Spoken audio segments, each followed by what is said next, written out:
How did you first get into forensic imaging? I first heard about forensic imaging when I was a X-ray tech student, and my program director, who later became a mentor in the education profession to me, was trained in the military and talked about doing some forensic X-ray in his previous experience, and it was really fascinating to me. And then around the time that I received my bachelor's degree from UNM here, the Office of the Medical Investigator and the Radiology Department here at UNM got a big grant to do research on forensic imaging, and didn't get involved at that point. So this was at the beginning while you just This got is into it, your mentor. right. But before that, let me ask you, before that, were you a student when you heard about it or you had gotten into the field?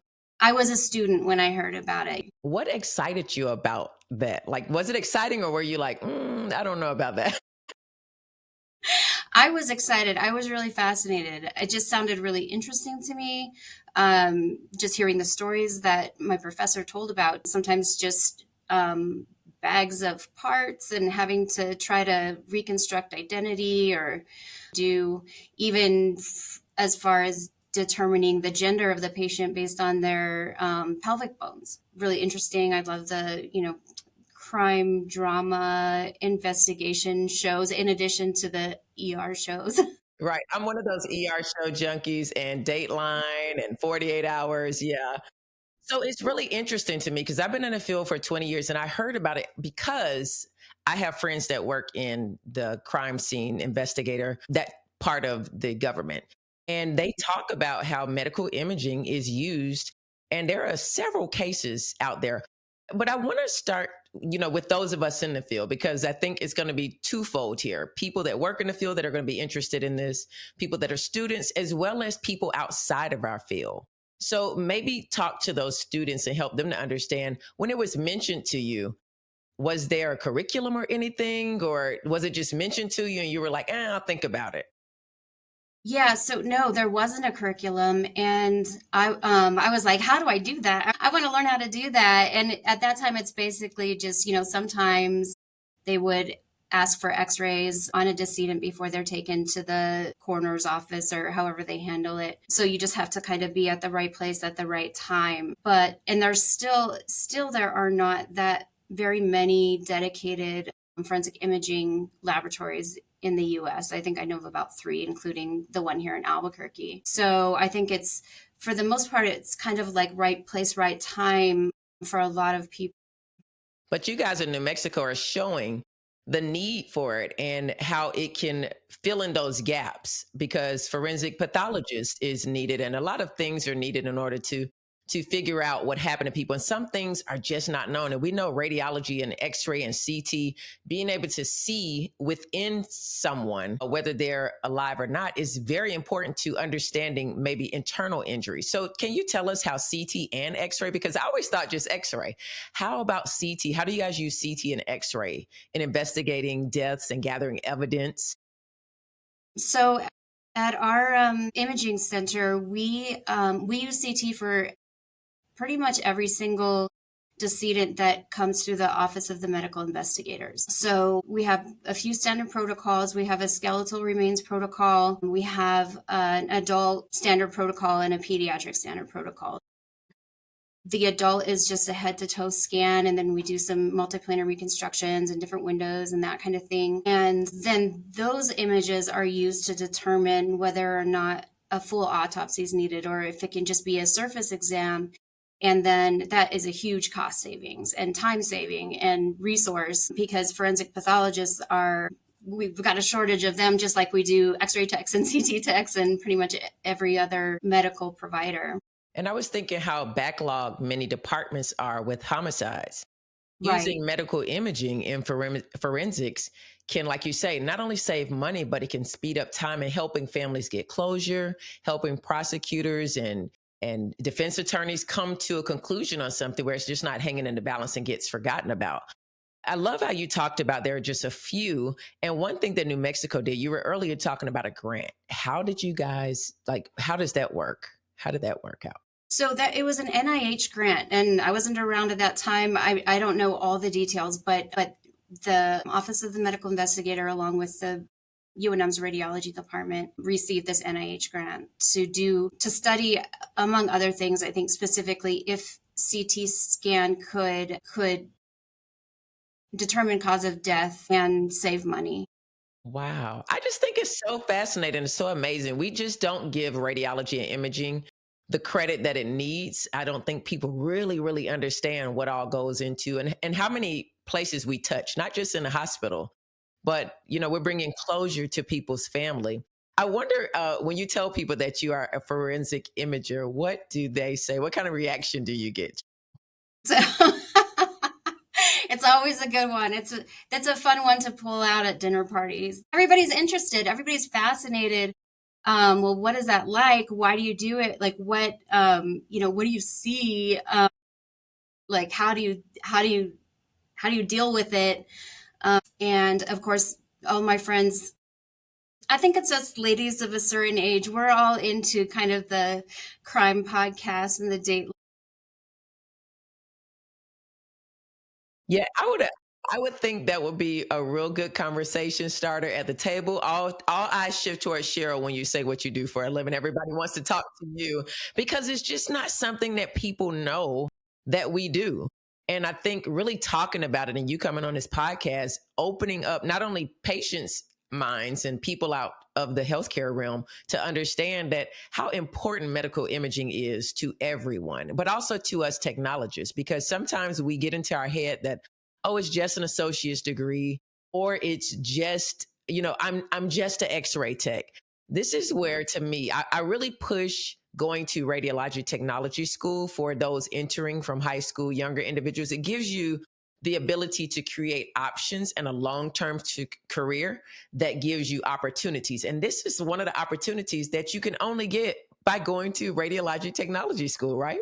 Right, exactly. To scan at OMI, that you need to be certified not only in X-ray but CT as well. And so it takes that training. And I do love that you said that, because that's what I tell my students getting into the field all the time. There's a place for every single person. You will find your niche or try several different places. There's something, if you want to be in an office, you can be in an office. Want to scan decedents, you can do that and be part of that field, or really, I mean, anything in between. So it's a great field to get into for that reason. I It's agree. always something to learn. You hit the nail on the head. So, one of the things I got from that piece of this conversation is forensic imaging is what happens when radiology meets justice.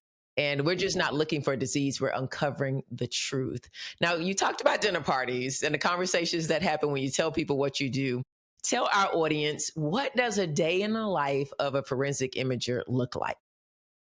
Okay, so it starts really early. Mm.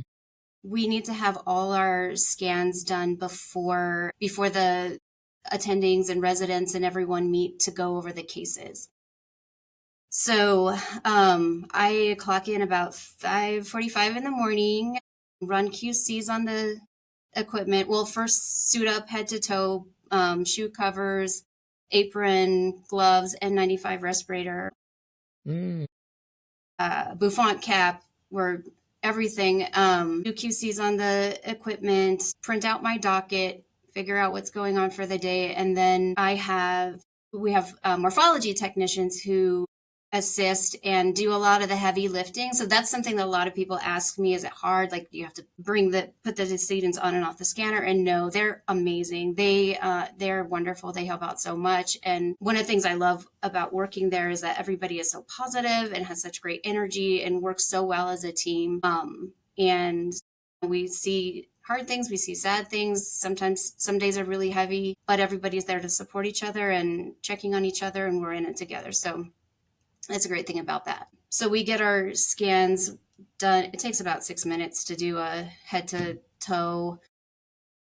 And then we just get all the scans done. Then I go in and do all the reconstructions, send them through. And then we go into the meeting. And that's really interesting because we listen to the whole case presentation and can answer questions if anybody has questions on the imaging, or if they want to ask for something additional. We're in there. And then that wraps up, the meeting wraps up usually around 9 o'clock. So it's a short little shift. So I'll do that and then go about my day teaching and on to the next, usually. Do you guys ever get any stat cases? I live in a big city, so sometimes, and New Mexico, I'm sure I've been there before. It's pretty big. A lot Mhm. of people live there. Do you ever get cases where it's like you're called in? Do you guys have to be on call? No, we don't take call. So it's basically, every case that comes in from after we get done scanning till we get there the next day, we just kind of do 24 hours worth at a time, if that makes sense. Yeah. Yeah. Interesting. Okay, so from the cases that you've seen over the period of time that you've been doing this, does one stand out to you that you're comfortable sharing with the audience? Been great information. When you talk about scanners, just for technologists, are they the same scanners that, or are they special scanners? I know, like when I did research, MRI research, they were kind of the same scanners, but there were certain things that were different about them. Not just the protocols, but certain things that accessories that came with them. We use certain functions on the scanner a little different that were going into like research mode. What about for forensic imaging? So I do think that there is a scanner out there that is specific to forensic imaging. We don't have it. Actually, the scanner that I am working on at OMI is almost exactly the same as the one I'm working on my other PRN job at a hospital. So it was very easy to cross over.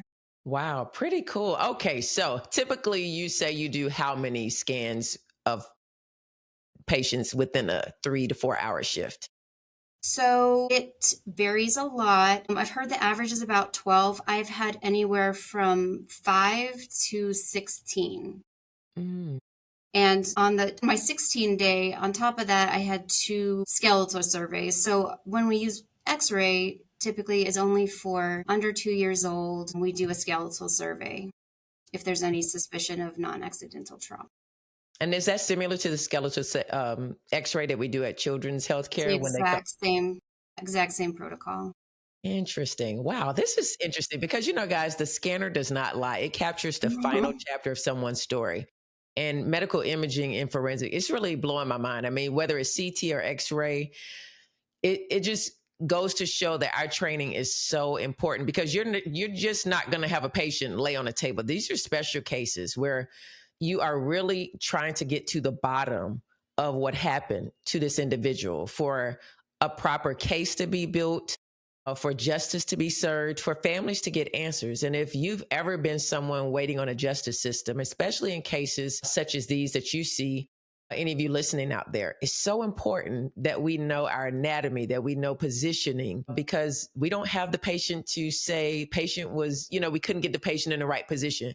People need to have answers for this. This is not some job where I don't want people to think, oh, this is a cake job. I'm going to go into this. And, people kind of think sometimes that, oh, this is really easy. No, this is a very serious and important job. And you've really got to know what you're doing because someone's life could hang in the balance that is either being charged with this case because of how you take x-rays or how you take a CT, or someone's family may not get the answers. Justice could be served inaccurately by the x-rays or the CTs that you take on either side. So I just commend what you do. But I want to transition over into, I can imagine how heavy these cases can be. Working in children's healthcare really, it opened my eyes to a lot of things that I just never grew up seeing. And it still kind of affects me to this day, things that you've seen. But what you see as a forensic imaging professional, what's some of the cases like? How have they affected you? How do you cope with them? How do you talked about teamwork earlier, but what are some things you've seen maybe and how they affect you and how do you guys cope? I think it is important that we do check on each other. I think for the most part, I stay focused on doing the job.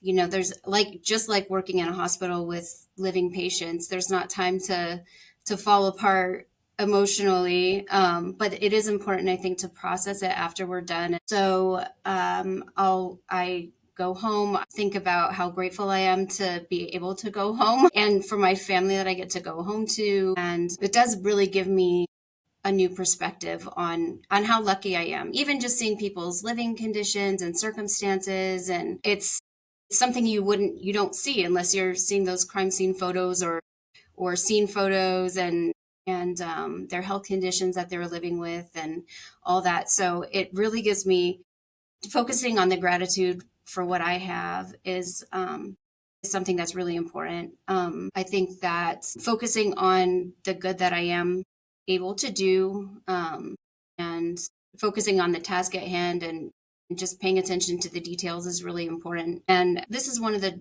jobs where I lose track of time because I am just so focused, and or giving myself that minute to like let my eyes tear up when I see this like little, you know, pediatric case, and then be bring myself together and focus and realize that I'm doing something that can give answers Yeah. potentially I think you or bring mentioned, justice. oh, sorry. I No, think that's you mentioned earlier about even homeless, you all do imaging of homeless people that are unfortunately found deceased, and you have to figure out what happened to them. right. Yeah, It it's so is many our things. protocol. If someone is found outside, they have to come through the office of the medical investigator to Yeah. determine cause of death.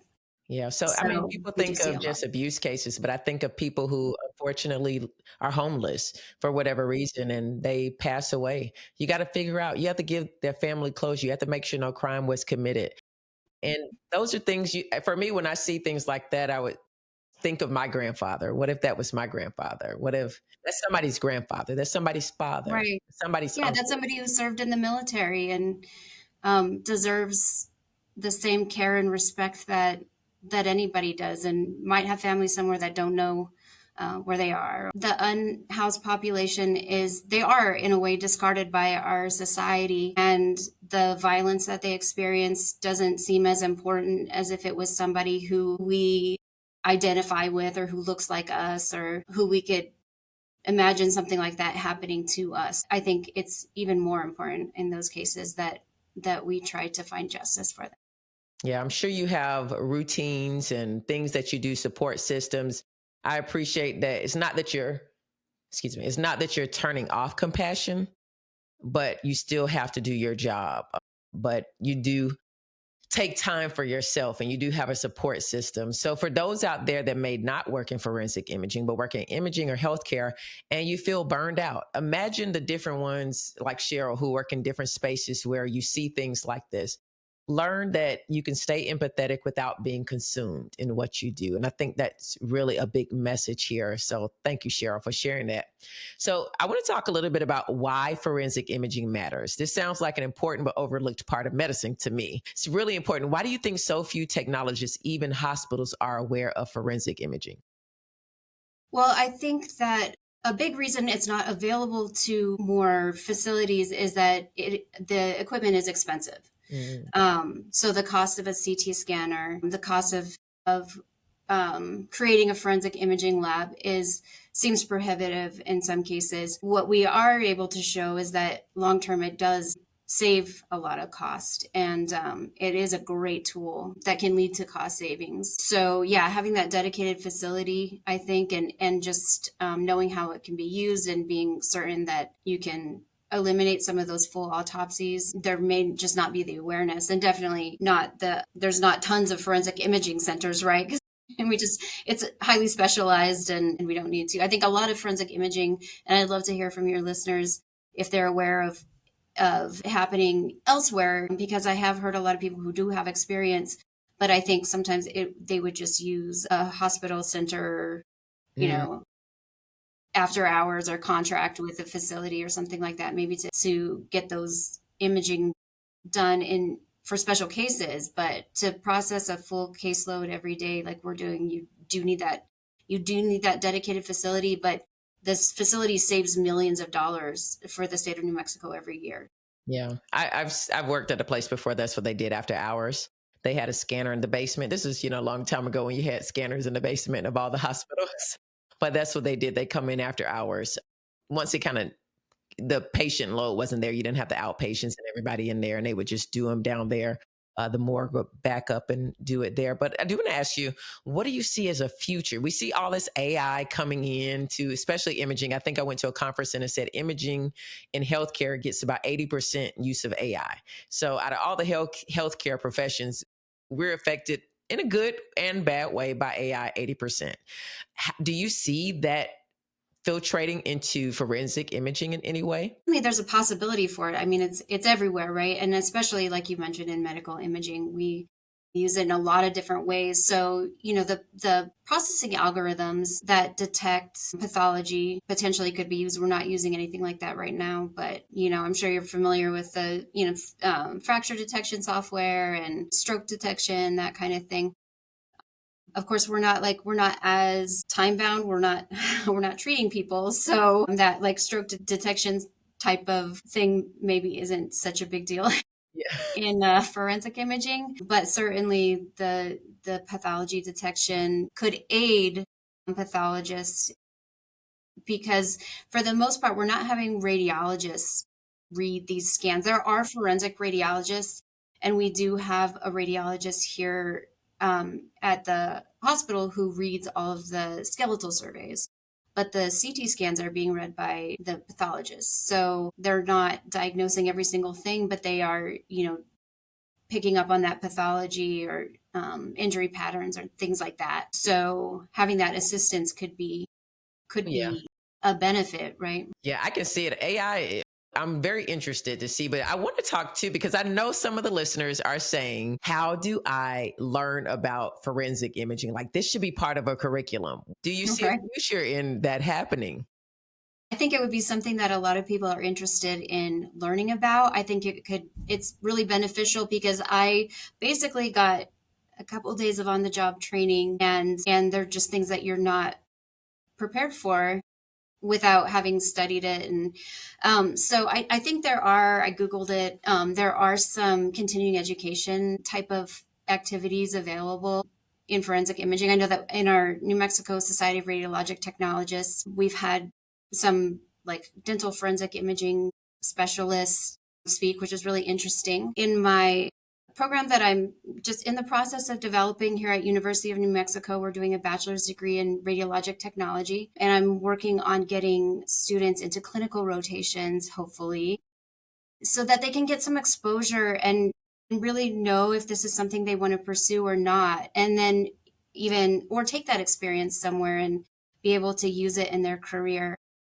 They can use it to advocate for maybe in their state getting a forensic imaging department. Exactly. Yeah. Yeah. I think that's fantastic that, and that's where great directors of programs advance our imaging programs by looking for things such as this, that you see there's a gap in the education and you want to add it to your program. To me, that is, very forward thinking and something that is needed, because so many things are changing. AI is changing, informatics, forensic imaging is growing, unfortunately, but there's a place for it in imaging. And I think it wasn't recognized before. So thank you, Cheryl, for looking at adding that to your school's curriculum. It's just another thing that you can offer students to come out of their education with and then to use it to advocate for our profession to make us even stronger within states, right? Right, right. Yeah. I think Yeah. it's important that people know what we're doing and know the scope of everything that's possible, and realize how vital this profession is in many different aspects of life and death. And I think it's important because every state, in my opinion, should have whether it's small or large, to have a forensic imaging lab. You have a crime lab. Why can't you have a forensic imaging lab attached to it in every state? It would give so many answers to so many deserving families and justice, hopefully in the right way to the right people. And CT isn't replacing autopsy. If you guys are thinking that, Right. it's redefining what's possible. Imaging doesn't stop at the hospital door; it follows the truth wherever it leads. Cheryl, this has been a great conversation, but I want to have a few closing remarks by you. If you would like to share anything, educate our audience on what you've been doing as a director, more about your program, so they know how to get in contact with you and know a little bit more about forensic imaging if you haven't shared anything that you would like to share. What drives you now? What drives me now is continuously adding tools to my tool belt, my skill set. I'm a person who gets bored, and Me too. Me too. yeah, I always sometimes I start to, get a little worn out and think I'm gonna cut down to one job. I'm just gonna do one. Husband told me don't get any more jobs. Nobody believes me anymore. The next thing you know, I'm like, oh yeah, I'm gonna do. Wait, this is really fun. Like I want to try this. So, and I think that's what builds resilience. For me, it certainly has built resilience in my career. Is that I think it's really important that we all stay focused, stay engaged, stay interested in what we do because this is really interesting stuff. This is cool Mhm. stuff that we get to. The technology is so cutting edge. The people that we're helping and serving are so deserving of our care, and what the way we get to impact people's lives in this profession truly is groundbreaking and so important. So continuing to learn, continuing to push myself to do new things, to find new opportunities to grow myself and to provide new opportunities for my students and grow the profession and advocate for the profession. That's what keeps me going. And I do also volunteer with the ASRT. I highly recommend getting plugged into the ASRT or another professional organization that can help you to stay engaged, stay connected to other technologists, listen to podcasts. Especially a couple of Rad Techs podcasts. Yes. Because there's so much that we don't know about if we're in our little corner and just doing our same thing the same way that we've always done it. So people tend to get burnt out, to kind of disassociate from, just doing the same thing over and over again. Humans are like interested people. We're curious and we're creative, and feeding that in your profession, I think, is really a gift. Like some people have really boring jobs and there's nothing to learn after they learn how to do their job, and we get this opportunity with the technology changing, with the field growing, with the capacity of what we can do with medical imaging growing. There's always something to learn, and being attuned to that and looking for those opportunities is what keeps driving me forward. I love it. I love it. As a director of a program, I applaud you. You are not sitting back saying, I'm just going to ride this out to retirement. You've gone from clinic to classroom to forensic lab. And now, you are advocating for the profession in your way. And that is truly to be applauded. I want to ask you, because you answered my other question. I think for all of you that are burned out or just kind of questioning where should you go in your career, she gave some really good advice. Rewind this podcast and listen to that advice again. But what lesson do you hope your students and listeners to this podcast take away if you can just sum it up? What lesson would you say? I would say that I hope the takeaway is that there are more opportunities out there than you know of. There's technology that you're going to work on that doesn't exist yet. Stay engaged, build your skill set, keep adding to your resume and to your credentials, um, and stay interested and stay engaged with your profession and your coworkers and other professionals. Surround yourself with people who are doing things that are interesting and let that drive you forward. Beautiful. Never stop learning.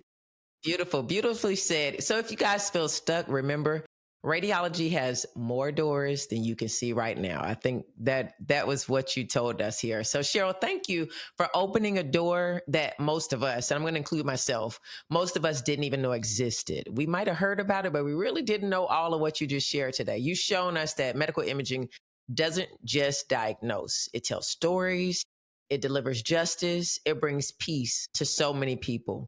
For anyone listening who's curious about this path, I'll link to Cheryl's information and UNM's Radiologic Sciences program in the show notes. Be sure to check it out. And Cheryl, thank you again for being a guest on a couple of Rad Techs podcast.